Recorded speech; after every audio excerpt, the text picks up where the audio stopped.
Hello guys, welcome back to sharpen education. Guys, ఏపీఎస్సీకి సంబంధించి counselling యొక్క రిజిస్ట్రేషన్ లింక్స్, పేమెంట్ లింక్స్ అయితే activate అయిపోయాయి.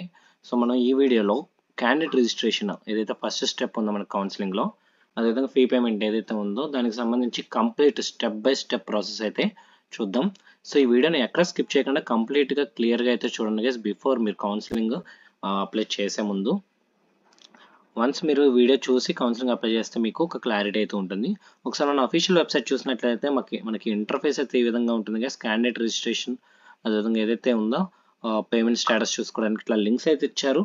సో ఇక్కడ మనం ఫస్ట్ లింక్ ఏదైతే క్యాండిడేట్ రిజిస్ట్రేషన్ ఉందో దాని మీద క్లిక్ చేస్తే మనకి రిజిస్ట్రేషన్ యొక్క పేజ్ ఏదైతే లాగిన్ పేజ్ ఓపెన్ అవుతుంది. ఇక్కడ మనం చూసినట్లయితే హాల్ టికెట్ నెంబర్ ఏదైతే మీ యొక్క ఐసెట్ హాల్ టికెట్ నెంబర్ ఉందో అదేవిధంగా మీ యొక్క డేట్ ఆఫ్ బర్త్ అనేది ప్రాపర్గా ఎంటర్ చేసి సబ్మిట్ చేసినట్లయితే మీకు సంబంధించిన డేటా ఏదైతే మీరు అప్లికేషన్ పెట్టేటప్పుడు ఐసెట్ అప్లికేషన్ పెట్టేటప్పుడు ఏదైతే డేటా ఇచ్చారో దానికి సంబంధించిన కంప్లీట్ డేటా అయితే మీకు ఇక్కడ డిస్ప్లే చేయడం అయితే జరుగుతుంది. అదేవిధంగా మీకు ఒక చిన్న నోట్ కూడా ఇక్కడ వీళ్ళు ప్రాపర్గా మెన్షన్ చేస్తారు. ఒకసారి చూసుకున్నట్లయితే ఏదైతే మీరు డాక్యుమెంట్స్ అప్లోడ్ చేస్తారో అది ప్రతిదీ కూడా ఏదర్ ఇన్ పీడిఎఫ్ కానీ జేపీజీ కానీ జేపీఈజీ ఫార్మెట్లో మాత్రమే ఉండాలి.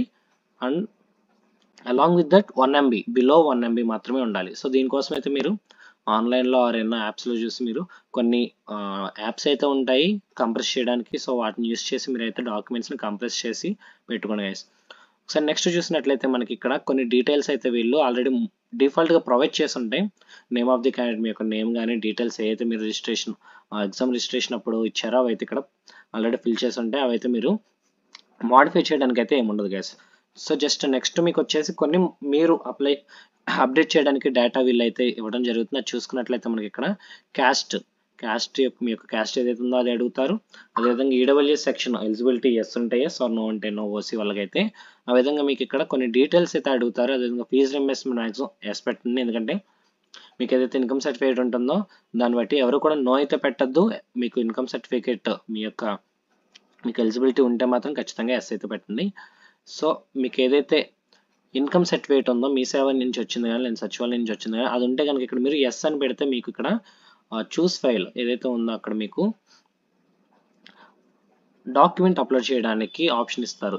ఆర్ఎల్స్ ఎస్ అని పెడితే నో అని పెడితే మీరు రేషన్ కార్డు పెట్టడానికి మీకు ఎలిజిబిలిటీ ఉంటుంది. సో ఇక్కడ మీరు ఎస్ అని పెడితే మాత్రం మీ సేవ నుంచి వచ్చిన ఇన్కమ్ సర్టిఫికేట్ అప్లోడ్ చేయాలి. నో అని పెడితే మీరు రేషన్ కార్డు అప్లోడ్ చేయాలి. అదేవిధంగా మీ ఏరియా కూడా మీరు రిజిస్ట్రేషన్ అప్పుడు ఇచ్చింది ఆల్రెడీ సేవ్ అయి ఉంటుంది, ఏయూ అయితే ఏయూ. నెక్స్ట్ చూసుకున్నట్లయితే మనం స్పెషల్ కేటగిరీస్ ఏదైతే మనకి physically handicapped or NCC or sports children వీటికి సంబంధించిన డేటా కూడా ఆల్రెడీ మీరు రిజిస్ట్రేషన్ అప్పుడు ఇచ్చేసి ఉంటారు. సో అది కూడా మీరు చేంజ్ చేయాల్సిన అవసరం ఏం లేదు. నెక్స్ట్ స్టెప్ వచ్చేసి మీకు కొన్ని ఎడ్యుకేషనల్ డీటెయిల్స్ ఏదైతే ఉన్నాయో అవైతే వీళ్ళు అడుగుతారు గైస్. ఆ ఎడ్యుకేషనల్ డీటెయిల్స్ అయితే మీరు ప్రొవైడ్ చేయాల్సి ఉంటుంది. మీరు ఏదైతే 9th 10th ఇంటర్ అదేవిధంగా డిగ్రీ ఎక్కడైతే చేస్తారో ఆ ఎడ్యుకేషనల్ డీటెయిల్స్, అదేవిధంగా క్యాస్ట్ సర్టిఫికేట్ ఏదైతే మనం ఇన్కమ్ సర్టిఫికేట్ ఎలా అయితే అప్లోడ్ చేస్తున్నాం ఇక్కడ, అదేవిధంగా నెక్స్ట్ స్టెప్లో మీకు క్యాస్ట్ సర్టిఫికేట్ అడుగుతారు. అదేవిధంగా ఇక్కడ చూసినట్లయితే మనకి మీ యొక్క ఏదైతే 10th క్లాస్ అదేవిధంగా డిగ్రీ ఏదైతే ఉన్నాయో దానికి సంబంధించిన డేటా మార్క్స్ మెమోస్ అయితే వీళ్ళు ఇక్కడ అడుగుతారు గైస్. ఒకసారి చూసుకున్నట్లయితే చూస్ ఫైల్ దగ్గర మీరు అప్లోడ్ చేయాల్సి ఉంటుంది. అదేవిధంగా మార్క్స్ పర్సంటేజ్ కూడా ఎంటర్ చేయాల్సి ఉంటుంది. అలా మీకు కంప్లీట్గా 10th అదేవిధంగా మీకు ఏదైతే సర్టిఫికేట్స్ ఉన్నాయో ప్రొవిజనల్ అవి ఇక్కడ అడగడం అయితే జరుగుతుంది. కన్సల్టెంట్ సిఎంఎంస్ ఏవైతే ఉన్నాయో అవి మీ దగ్గర సిఎంఎం లేకపోతే కనుక మీరు ప్రొవిజనల్ అన్న అప్లోడ్ చేయొచ్చు, లేదంటే మీ కాలేజ్ నుంచి ఏదైతే మార్క్స్ మెమోస్ ఉంటాయో అవి కూడా మీరు అప్లోడ్ చేయొచ్చు గైస్. నెక్స్ట్ చూసుకున్నట్లయితే మీకు ఫైనల్గా మీరంతా డేటా అంతా ఇచ్చిన తర్వాత మీకు ఒక డిస్క్లైమర్ అయితే ఇక్కడ అడుగుతుంది. ఒకసారి చూసుకున్నట్లయితే వెరిఫికేషన్, ఒకసారి ఇక్కడ వెరిఫికేషన్లో మీరు ఎస్ అని పెడితే కనుక మీకు నెక్స్ట్ వెరిఫై చేసుకోవడానికి ఛాన్స్ ఉంటుంది. ఆర్ లేదు మీరు నో అని పెట్టారనుకో, ఇక్కడ నో అని పెడితే మీకు ఒక డిస్క్లైమర్ అయితే వస్తుంది గైస్. నో అంటే ఏంటంటే ఆప్షన్ ఓకే డేటా అంతా కరెక్ట్గానే ఉంది, proceed to the next step అని. లేదు అలా కాదు ఎస్ పెట్టారు అంటే కనుక మీకు ఇక్కడ వెరిఫై చేసుకోవడానికి ఒక పేజ్ అయితే ఓపెన్ అవుతుంది గైస్. సో ఖచ్చితంగా మీరు మ్యాక్సిమం ఎస్ అనే పెట్టండి, ఎందుకంటే ఒకసారి వెరిఫై చేసుకోవడానికి ఉంటుంది, ఒకసారి క్రాస్ చెక్ చేసుకోవడానికి ఉంటుంది. సో ఎస్ అని ప్రెస్ చేస్తే మీకు ఇక్కడ డీటెయిల్స్ అయితే ఓపెన్ అవుతాయి గైస్, మీకు సంబంధించిన డీటెయిల్స్ కొన్ని అయితే. సో అదేవిధంగా ఇక్కడ మాడిఫై చేసుకునేవి ఏవైతే ఉన్నాయో అవి ఇక్కడ మీకు ఓపెన్లో అయితే ఉంటాయి. సో మీకు చూసినట్లయితే అవైతే మీరు మాడిఫై చేసుకోవచ్చు. అండ్ నెక్స్ట్ వచ్చేసి ఇందులో ఏదైతే డేటా మాడిఫై చేస్తారో వన్స్ మాడిఫై అయిన తర్వాత మీకు ఇక్కడ కూడా డిస్క్లైమర్ అయితే అడుగుతుంది. సో అది అంతా కరెక్ట్గా ఉంటే కనుక మీరు టిక్ చేసేసి నెక్స్ట్ స్టెప్కి అయితే వెళ్ళిపోవచ్చు. వన్స్ ఇక్కడ మీకు ఒక నోట్ కూడా వీళ్ళు ఇవ్వడం జరిగింది. సో చూసుకున్నట్లయితే details once submitted cannot be changed.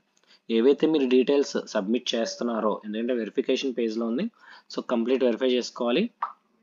Verify చేసుకొని వన్స్ సబ్మిట్ చేయండి. లేదు అంటే ఏవైతే సబ్మిట్ చేస్తున్నారో డాక్యుమెంట్స్ అవైతే సేవ్ అయిపోతే చేంజ్ చేయడానికి అయితే ఉండదు guys.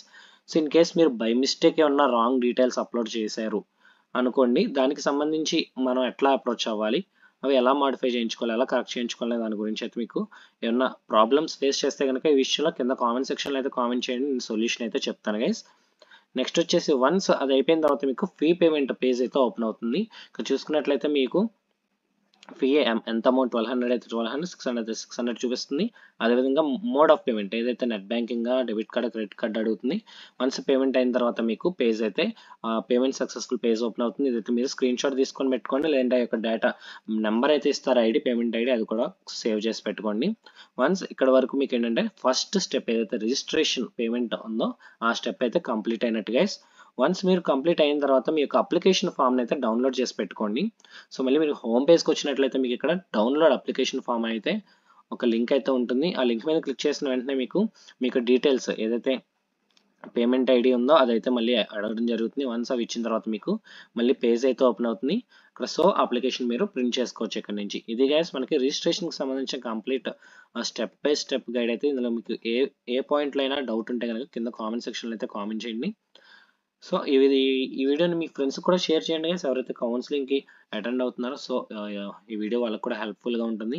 So next web options, అదేవిధంగా డాక్యుమెంట్స్ వెరిఫికేషన్ ఎలా చెక్ చేసుకోవాలి, లేదు అంటే ఉన్న రీవెరిఫికేషన్కి సమ్ టైమ్ డాక్యుమెంట్స్ రీవెరిఫై ఏదైతే రాంగ్ డేటా ఉన్నా వాళ్ళకి వెరిఫికేషన్కి ప్రాపర్గా లేకపోయినా మీరు స్కాన్ చేసి పెట్టినవి రీవెరిఫికేషన్కి కోసం వాళ్ళు మెయిల్ అయితే పెట్టడం జరుగుతుంది.